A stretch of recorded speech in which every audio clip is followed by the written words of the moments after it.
This is the Technician Commitment Podcast. A podcast sharing stories, ideas and opportunities from the Technician Commitment community.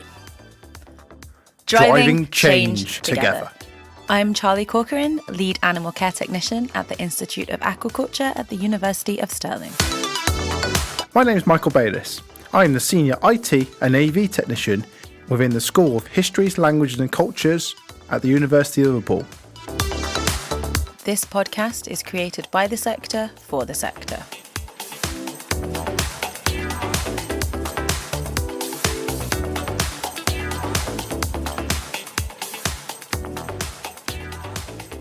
Welcome to today's episode, where we're talking all things Technician Commitment Collaboration Fund, the small grant scheme that helps turn collaborative ideas into real impact for technicians.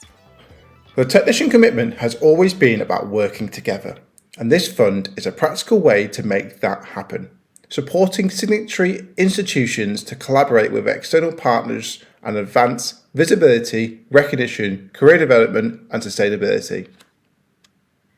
To bring it to life, we're joined by three fantastic guests to discuss their experience of the Technician Collaboration Fund.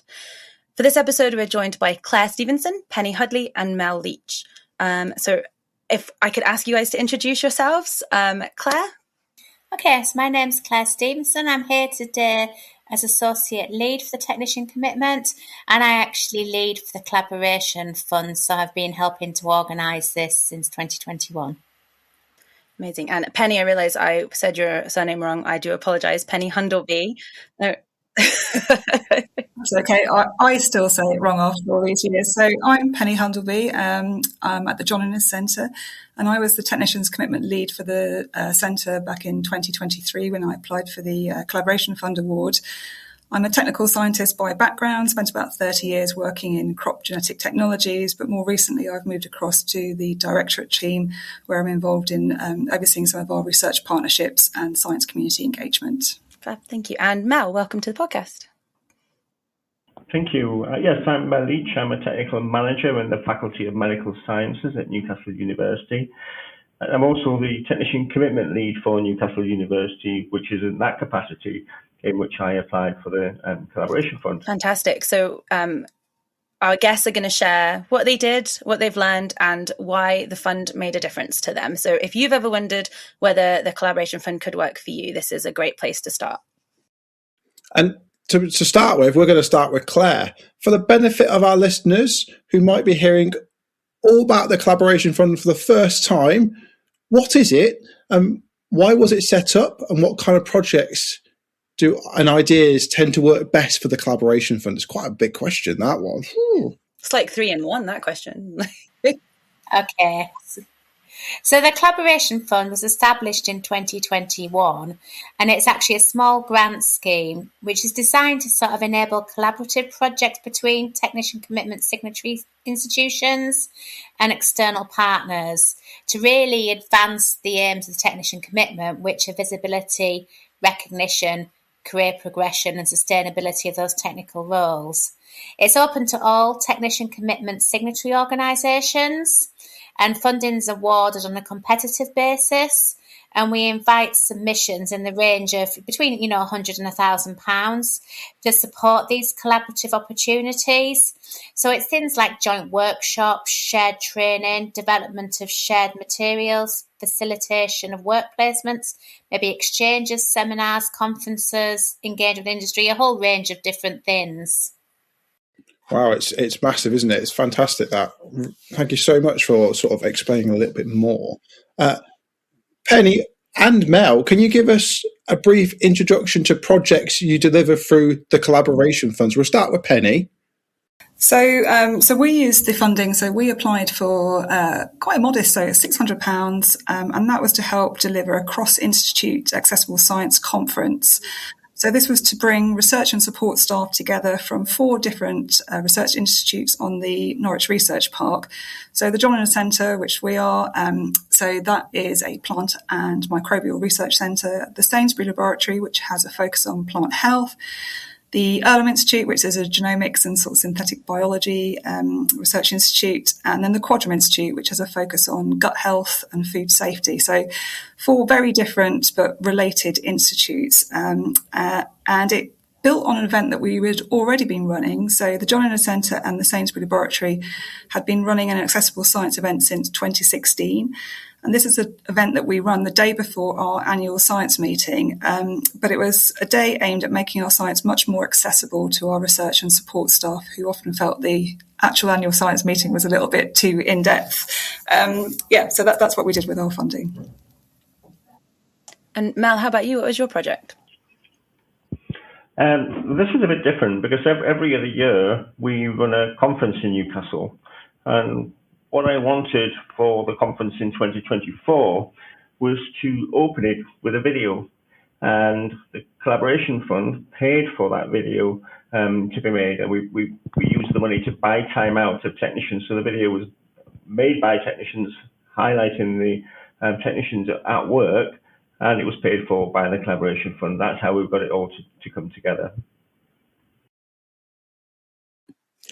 Wow, it's fantastic. I work in video, Mel, so bringing people together for a video is a fantastic opportunity. And can each of you take us back to the moment your project idea first took shape? What sparked it, and what gaps were you trying to address? We'll start with you this time, Mel. What sparked your project? Right. Well, there was a number of things that sort of just came together at the right time. And certainly the seed of the idea was actually happened at a technician commitment event just a few months earlier. And the technician commitment had just produced a really fancy video. It was like a movie trailer. It was unbelievable. Yeah. And I thought, wouldn't it be great if we had something like that in the Northeast for our conference? And at roughly around that same time, 5 universities in the Northeast had started working together more formally, and there's been a structure called Universities for Northeast England that's come together, very high level though, and it was very difficult to see where we were as technicians in that. So the idea to make a video that contained footage from technicians from all of the 5 universities, bring it together to open a conference, really made a lot of sense. So to me, it made sense to me anyway. And we pulled that together, and so it was really those things that just came together that caused that spark, as it were, as you described it. Perfect. And so you've sort of pinched an idea for technician commitment and made it your own, if that makes sense. Well, it's sharing the practice. Of course it is, yeah. But it's a collaboration fund, right? So you're collaborating ideas. And for you, Penny, what sparked it for you? Where was the gap you're trying to address with your project? So the original idea took place at the London Science Museum. We were there for one of the technicians' signatory events, and the Earlham Institute was a new signatory. And so we were just sitting there thinking about how could we work better together. And our initial thought was, let's try and do some sort of networking event. But events are quite expensive to put together, as you suddenly realise. And so building on an existing event seemed the best use of resources, but also a better way that we could make more impact from that money as well. So that's where the idea came from. And the gap that we were probably trying to sort of bridge was there were no existing opportunities for cross-institute engagement, especially at the sort of the technicians and support level. So this was very much a sort of, create opportunities for us to all come together. And that was the basis behind our event. Right, it sounds amazing. So the collaboration is obviously a fund. So what did having that money enable you to do that you couldn't do without it? So I think for us, it very much sort of acted as a sort of springboard. So, we used the money to pay for catering so that we could invite those other 2 institutes to come along. So that really gave them the opportunity to come and experience firsthand what this event was like. So we'd been running it for a few years, but we really wanted them to feel that same buzz of the event. But it also allowed us to sort of gather evidence so that we could then go back to the research institutes and say, would you be interested in funding this going forward? And I'm really pleased to say that actually both institutes have been really enthusiastic about continuing this. So what the event allowed us to do was, we brought 166 research and support staff together for this event from the 4 different institutes. We also opened the event up online, so we had an extra 200 people, we estimate, joining us online. So that was schools listening into us, universities joining, and also some of our alumni, so that was great. We also had the opportunity to invite T-level students from the local college who came along as well. And actually for these kids, it was the first time they'd actually ever experienced a conference environment. So it was really exciting to see them get excited by it. And also for them to sort of see that the type of roles that are out there, because, I think you're so much sort of bought into this idea that to become a scientist, you've got to, follow a certain pathway. So I think it was a really good opportunity for those as well.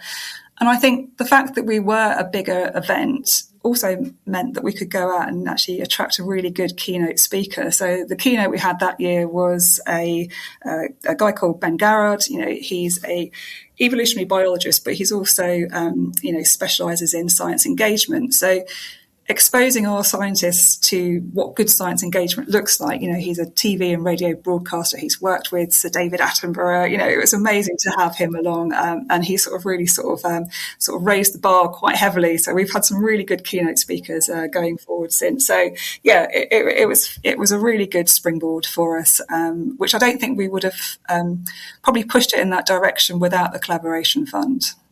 It sounds like an amazing event. How about you, Mel? What was it that you were able to do with the fund that you probably wouldn't have managed if you didn't have it? Yeah, absolutely. So without the funding, we couldn't have had the video. It was really as simple as that. And the way in which we used the funding was to buy time out from technicians across the 5 universities to do the filming and the editing that has to happen after you've done that. To actually put it together. And they also, what I should actually say, I realize I'm talking about this video and it's an audio podcast and you can't see the video. So I should describe it slightly. So at this point, so it's a 2.5 minute video and it contains footage of technicians at work across all of the disciplines where you find technicians, the creative arts, different types of engineering, different types of laboratories, different types of studios, and it very clearly shows people who are technicians at work doing things. That's the key thing. And the message in effect is technicians are everywhere. They're everywhere, and they're doing amazing work in the process. So that's what the video was. We used the money to make it, and then the after effects of that, the so what sort of question was that it was a fabulous way to open a conference. Judging by the applause we got at the end of the video, it really was worthwhile. The images were set to music, which created some kind of excitement and suspense actually at the same time, which was quite energizing. And we used the video again in 2 other ways afterwards. So we showed it to the Committee of Universities for North East England, which raised our visibility as a community within those 5 universities, and we gave it away to North Tyneside Learning Trust, which is a group of people who go out to schools and try and get youngsters, for want of a better word, interested in science and engineering and other careers too. But not everybody knows that there are careers to be had at university, and it was a really good way of actually selling that message. So that's what we did with it. That's what it looked like. It's this really great resource that you've now got forever that you can use for anything, really, for all that promotion. Absolutely. That's exactly right. Back to you now, Claire. Why is collaboration such a powerful leverage in the technical community? From what you've seen, what changes when technician teams are given the resource to collaborate across universities? What changes have you seen within the collaboration of technicians?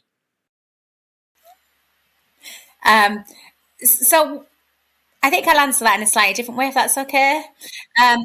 I think what's really important about the collaboration fund that is the application is made by the technical staff.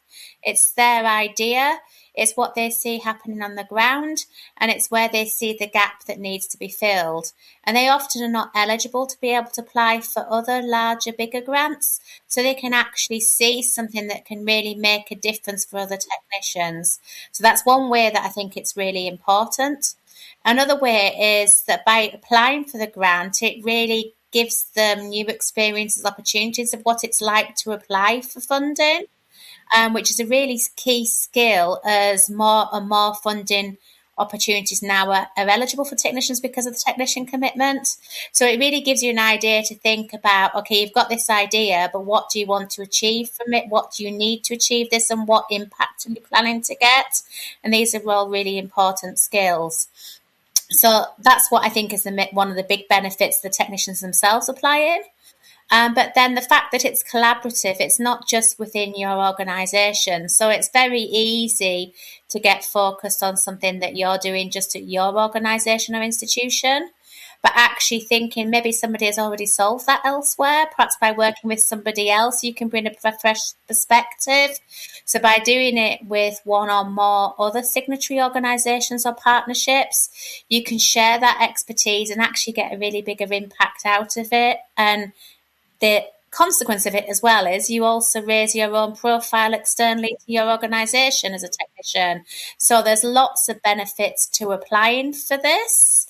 And if even if you're not successful, you'll learn in the process. But if you're successful delivering the project, you learn a lot of things through that as well. We've just talked about collaboration being an important part of the collaboration fund, and really important for sharing ideas. I'm just curious, Penny, what did collaboration look like for you in reality? Like, what were kind of the benefits of working across different teams and institution compared to if you were doing it just in your institution? Yeah. So from a personal point of view, I really gained from, widening my network. So, before the event even runs, there's a lot of work involved in putting an event together. So bringing that organising committee together was really valuable.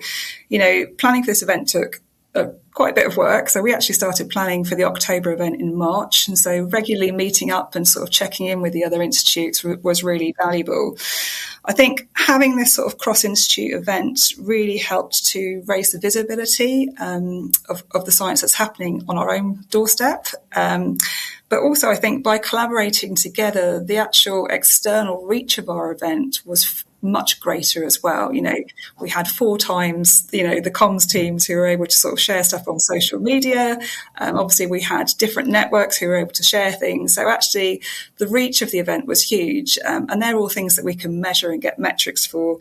And then we also put our the recorded talks out on YouTube as well. So, the views from that event alone had an extra 650 views. And so when you think that, everyone who's given their time and effort to give a talk, the impact and them being able to sort of reshare that video is really great as well. So, yeah, echoing what Claire said, that, as you collaborate together, you get more out by working together as a team. It's really lovely that it's specifically a collaboration fund, because it can be quite daunting to have to make that kind of step out. It's quite easy to just say, it's okay, I'll ask the people that I know to help me with this. But to be kind of channeled to having to ask other people and reach out to other people, if you want money for this, it's here, but do it with someone else. I think it's really great. Did you find similar, Mel? That's absolutely right. So my skills are nowhere near up to making any kind of video and adding a sound to it. So I reached out to a technician here in our humanities department who I know does do that. And this is how well the collaboration worked for me personally. I was able to have a single, quite in-depth discussion with him to scope out what we were going to do. And how we were, what I was wanting it to, what the gap was really. I didn't really tell him what I wanted it to look like. I wanted them to have the freedom to create it, and I left it to him. And he then made those contacts exactly how we were talking about a moment ago with technicians in the other 4 universities, and that's Teesside, Northumbria, Durham, and Sunderland. And he already knew one or two of them by working in the same field, but he didn't know all of them. So the project being collaborative and bringing people together did indeed bring people together that haven't previously been together working on a project. So it gave them a real purpose to come together. And they worked out between them what it was going to look like. They worked out, where the footage was going to come from. They worked out how they were going to put it together. And I saw the end result. So, it was an absolute fantastic project in collaboration. Mel, if you want to send us across a link to it, we can make sure it's listed in the episode blurb so people can listen to it. Just listen to it, watch it. Absolutely. Yeah. Well, moving on, Mel. So what moment or conversation or piece of feedback you got from that project that really stuck with you? There was two things that really stuck with me, if I can say both things. One of them was actually the clapping at the end of it when we showed it for the first time to 450 people. You tell the excitement in the room. In terms of a comment, the thing that really stuck with me is that someone had watched it and then they turned to me and said, "I didn't know technicians did all of that." Yeah. It's mission accomplished then. And it's exactly the purpose of the video. One big tick there. That's it. Absolutely. And the same for Penny. The same for you. What one moment or conversation? Oh, Joe, it's really hard to come up with one moment because honestly, the event, and it continues to be a really inspiring event. But I still remember on that first event, walking into the lecture theatre before I got up to introduce it, and someone saying to me, "Christ, I don't recognise anyone in the room." And I just thought that's actually really good that we're actually bringing together people who haven't met before, but we have all had that shared interest of, we're all generally excited about the science that goes on here. And this was an opportunity to sort of, delve in a little bit. But I think the other thing that's really nice is just seeing technicians and support staff doing roles that they wouldn't normally get the opportunity to. So just planning the event, sorting out the budget, we had them chairing sessions, really taking people out of their comfort zone. And we had technicians. So most of our science talks were by our sort of, our scientists, still within the technicians community, but actually getting some of the people, the people who sort of, water our plants in the glass house, for example, giving a talk. And then you suddenly realise that actually they do a lot more than water plants in the glass house. So for me, it was seeing these people really shine, getting a better understanding of the sort of jobs that they do. It was just really powerful. And I think what it did was help build that community. Great science doesn't happen by scientists alone. It takes that whole village, doesn't it, to sort of do things. And I think that was what really came across in the event. That's fantastic. Yeah, it's for both of you. It's just brilliant, bringing the technicians together and people realizing what technicians actually do, or somewhat hide, in a sense, not hide, but they're just doing their day-to-day jobs. But some of that is like a lot of impact across. And the other thing they did was they shared their career journeys to even get to the institutes, and those were absolutely fascinating as well. They've had some really varied careers, so yeah, that was really valuable. That's great. So Claire, if there's anyone listening thinking, actually this sounds quite interesting, but I'm not too sure, what's the most important thing you would want them to know? What's an important message to get out about the collaboration fund? So I think it's important to, if you've got a really good idea that a little bit of money can make a really big impact, this is a really good thing for you to apply for. So I would urge you to give it a go. By thinking about applying for this, it'll help you formulate your idea, what you want to get out of it, who you want to work with, and what the impact is you want to generate. It's a very simple application form. And all that we ask at the end is that you provide us with a short report showing that you've delivered what you promised and what will happen after the fund. So it's a really good way to get something to happen that you can drive yourself. You do need support from your technician commitment lead in a support letter, but don't worry if you're not the technician commitment lead. As long as you have support from your institution, anybody can actually apply for it. Well, another for Penny and Mel, who completed them, got the funding. If a technician is listening right now and is thinking about applying to the next round, what advice would you give them based on your experiences? So, Penny, we'll start with you this time. What advice would you give them based on what your experiences of applying for the fund? Oh, just go for it and do it. If you've had that burning idea in the back of your head that you've always wanted to do, this is a really great opportunity to do it. I would also say, as Claire sort of points out,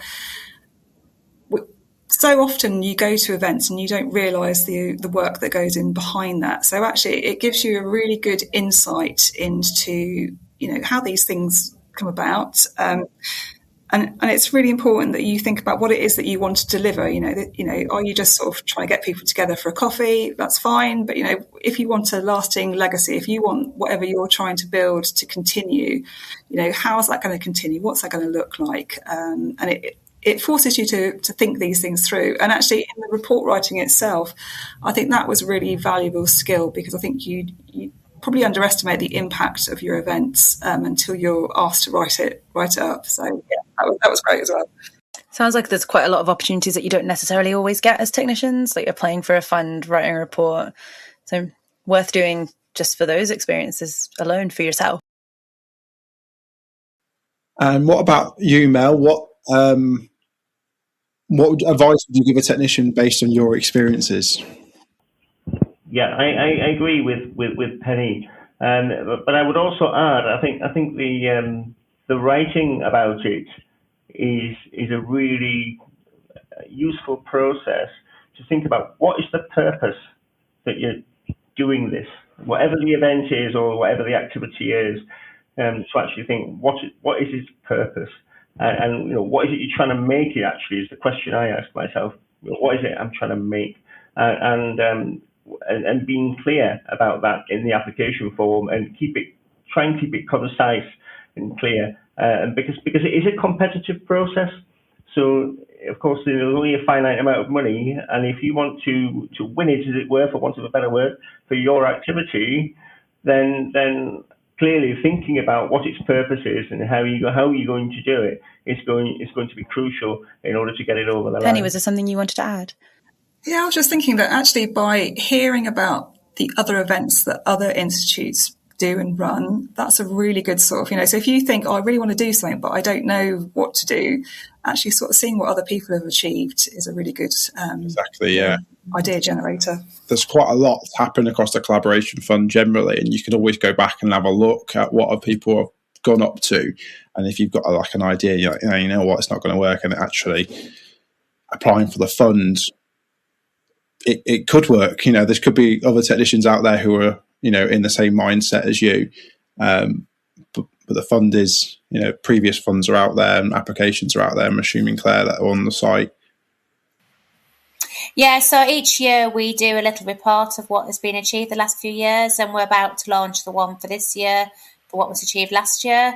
So you can see the type of things that were funded. Each year we announce the successful projects on social media, so all the information will be there from the past if you want to look at it. But my contact is on the contacts on the application form if you want to chat with somebody before putting an application to see if it would be applicable.